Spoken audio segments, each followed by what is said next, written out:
المدام جوزها لقاها بتعمل فيديوهات وتحطها على برامج التواصل لما بيسموها زي التيك توك، زي كواي، زي يوتيوب.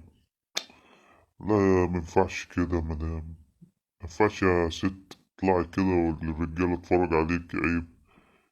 قامت قالت له، زعلت اتعوجت. طبعا هو مقدرش يستغنى، عارف ان النسوان دماغها ضاربة.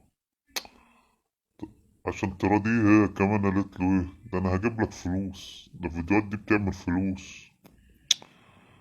ضحك على نفسه مع انه مش مقتنع. الله طيب، فلوس، طيب ماشي، خلاص بس هطلع معاك. اه، ما قالت له ماشي نطلع مع بعض عشان تبقى المحرم بتاعي. بقوا بيطلعوا مع بعض، وبرضك الرجالة بتتفرج عليها، هي مش هو، حتى لو قاعد جنبها، بس برضك الناس مركزة معاها هي. في كل شاب بقى تعبان ولا راجل بيحلم بيها. هو يعني بيبرد نفسه وبيقنع نفسه ان ده عادي، هو طالما طالع معاه محرم بقى عادي.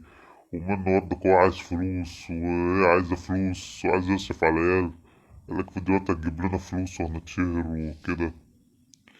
هي دايرة كده يعني، تخيلات. ربنا يهدي.